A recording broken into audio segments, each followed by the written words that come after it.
सच्चिदानन्दरूपाय विश्वोत्पत्त्यादिहेतवे तापत्रयविनाशाय श्रीकृष्णाय वयं नमः।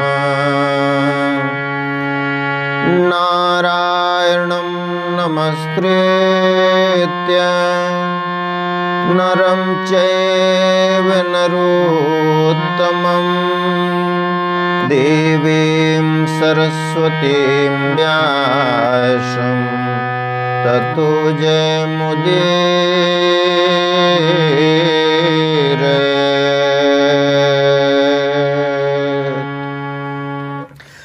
परम आदरणीय श्रोतागण, सादर नमन। आशा करता हूँ आप स्वस्थ एवं प्रसन्न मुद्रा में होंगे। आज आपके समक्ष प्रस्तुत है श्रीमद् भागवत महापुराण षष्ठ स्कंध पंचदशों अध्याय है, जिसमें चित्रकेतु को अंगिरा और नारद जी का उपदेश वर्णित है। श्री सुखदेव जी कहते हैं, परीक्षित, राजा चित्रकेतु शोकग्रस्त होकर मुर्दे के समान अपने मृत पुत्र के पास ही पड़े हुए थे। अब महर्षि अंगिरा और देवर्षि नारद उन्हें सुंदर सुंदर उक्तियों से समझाने लगे। उन्होंने कहा, राजेंद्र, जिसके लिए तुम इतना शोक कर रहे हो, वह बालक इस जन्म और पहले के जन्मों में तुम्हारा कौन था? उसके तुम कौन थे? और अगले जन्मों में भी उसके साथ तुम्हारा क्या संबंध रहेगा? जैसे जल के वेग से बालू के कण एक दूसरे से जुड़ते और बिछुड़ते रहते हैं, वैसे ही समय के प्रवाह में प्राणियों का भी मिलन और बिछोह होता रहता है। राजन, जैसे कुछ बीजों से दूसरे बीज उत्पन्न होते और नष्ट हो जाते हैं, वैसे ही भगवान की माया से प्रेरित होकर प्राणियों से अन्य प्राणी उत्पन्न होते और नष्ट हो जाते हैं। राजन, हम तुम और हम लोगों के साथ इस जगत में जितने भी चराचर प्राणी वर्तमान हैं, वे सब अपने जन्म के पहले नहीं थे और मृत्यु के पश्चात नहीं रहेंगे। इससे सिद्ध है कि इस समय भी उनका अस्तित्व नहीं है, क्योंकि सत्य वस्तु तो सब समय एक सी रहती है। भगवान ही समस्त प्राणियों के अधिपति हैं। उनमें जन्म मृत्यु आदि विकार बिल्कुल नहीं है। उन्हें न किसी की इच्छा है और न अपेक्षा। वे अपने आप परतंत्र प्राणियों की सृष्टि कर देते हैं, परतंत्र प्राणियों की सृष्टि कर लेते हैं और उनके द्वारा अन्य प्राणियों की रचना, पालन तथा संहार करते हैं। ठीक वैसे ही जैसे बच्चे घर घरौंदे खेल खिलौने बना बना कर बिगाड़ते रहते हैं। राजन, जैसे एक बीज से दूसरा बीज उत्पन्न होता है, वैसे ही पिता की देह द्वारा माता की देह से पुत्र की देह उत्पन्न होती है। पिता, माता और पुत्र जीव के रूप में देही हैं और बाह्य दृष्टि से केवल शरीर। उनमें देही जीव घटक आदि कार्यों में पृथ्वी के समान नित्य है। राजन, जैसे एक ही मृत्तिका रूप वस्तु में घटत्व आदि जाति और घट आदि व्यक्तियों का विभाग केवल कल्पना मात्र है, उसी प्रकार यह देही और देह का विभाग भी अनादि एवं अविद्या कल्पित है। श्री सुखदेव जी कहते हैं, अनित्य होने के कारण शरीर असत्य है और शरीर असत्य होने के कारण उनके भी भिन्न भिन्न अभिमानी भी असत्य ही हैं, संबंध भी असत्य ही हैं। त्रिकालाबाधित सत्य तो एकमात्र परमात्मा ही है। अतः शोक करना किसी प्रकार भी उचित नहीं है। राजन, जब महर्षि अंगिरा और देवर्षि नारद ने इस प्रकार राजा चित्रकेतु को समझाया बुझाया, तब उन्होंने कुछ धीरज धारण करके शोक से मुरझाए हुए मुख को हाथ से पोंछा और उनसे कहा।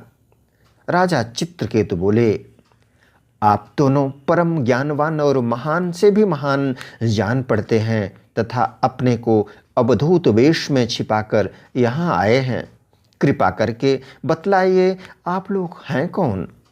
मैं जानता हूँ कि बहुत से भगवान के प्यारे ब्रह्मवेत्ता मेरे जैसे विषयासक्त प्राणियों को उपदेश करने के लिए उन्मत्त का सा वेश बनाकर पृथ्वी पर स्वच्छंद विचरण करते हैं।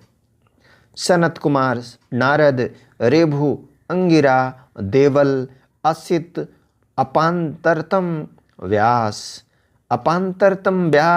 मार्कंडेय, गौतम, वशिष्ठ, भगवान परशुराम, कपिल देव, शुकदेव, दुर्वासा, याज्ञवल्क्य, जातुकर्ण्य, आरुणि, रोमश, च्यवन, दत्तात्रेय, आसुरी, पतंजलि, वेदशिरा, बोध्यमुनि, पंचशिरा, हिरण्यनाभ, कौसल्य, ऋतुदेव और ऋतध्वज, ये सब तथा दूसरे सिद्धेश्वर ऋषि मुनि ज्ञान दान करने के लिए पृथ्वी पर विचरते रहते हैं। स्वामियों, मैं विषय भोगों में फंसा हुआ मूढ़ बुद्धि ग्राम्य पशु हूँ और अज्ञान के घोर अंधकार में डूब रहा हूँ। आप लोग मुझे ज्ञान की ज्योति से प्रकाश के केंद्र में लाइए।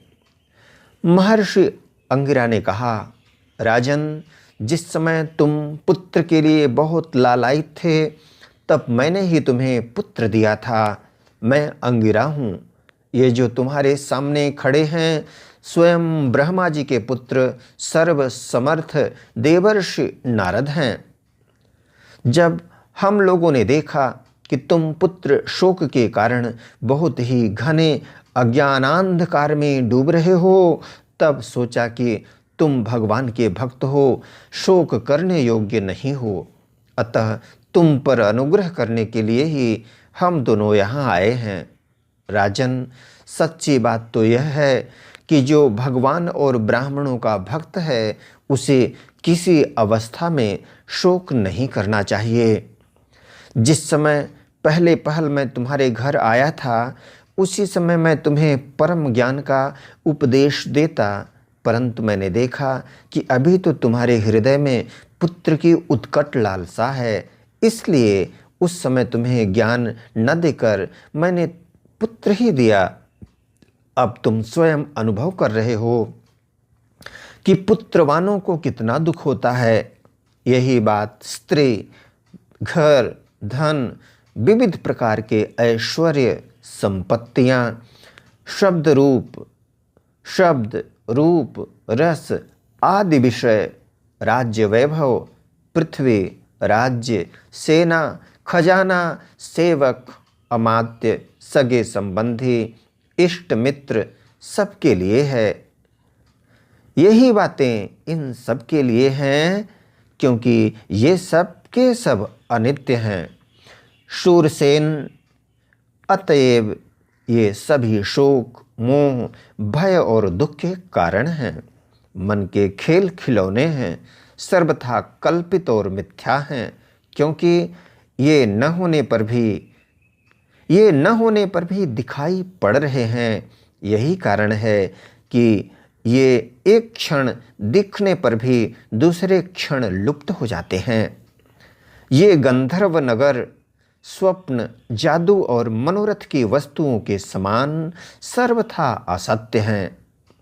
जो लोग कर्म वासनाओं से प्रेरित होकर विषयों का चिंतन करते रहते हैं, उन्हीं का मन अनेक प्रकार के कर्मों के सृष्टि करता है। जीवात्मा का यह देह जो पंचभूत, ज्ञानेंद्रिय और कर्मेंद्रियों का संघात है, जीव को विविध प्रकार के क्लेश और संताप देने वाली कही जाती है। इसलिए तुम अपने मन को विषयों में भटकने से रोककर शांत करो, स्वस्थ करो और फिर उस मन के द्वारा अपने वास्तविक स्वरूप का विचार करो तथा इस द्वैत भ्रम में नित्यत्व की बुद्धि छोड़कर परम शांति स्वरूप परमात्मा में स्थित हो जाओ। देवर्षि नारद ने कहा, राजन, तुम एकाग्र चित्त से मुझसे यह मंत्रोपनिषद ग्रहण करो।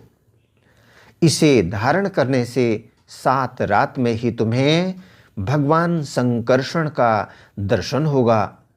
नरेंद्र, प्राचीन काल में भगवान शंकर आदि ने श्री शंकर्षण देव के ही चरण कमलों का आश्रय लिया था। इससे उन्होंने द्वैत भ्रम का परित्याग कर दिया और उनकी उस महिमा को प्राप्त हुए जिससे बढ़कर तो कोई है ही नहीं, समान भी नहीं है। तुम भी बहुत शीघ्र ही भगवान के उसी परम पद को प्राप्त कर लोगे। इति श्रीमद्भागवते महापुराणे पारमहंस्यां संहितायां षष्ठ स्कंधे चित्रकेतु शांत्वनं नाम 15 अध्याय। बोलो वृंदावन बिहारी लाल की जय। यदक्षर पदभ्रष्टं मात्राहीनं च यद भवेत् तत्सर्वं क्षम्यतां देव। प्रसीद परमेश्वर। वीडियो देखने के लिए धन्यवाद एवं आभार। जय हिंद, जय जगत। आपका जीवन मंगलमय हो।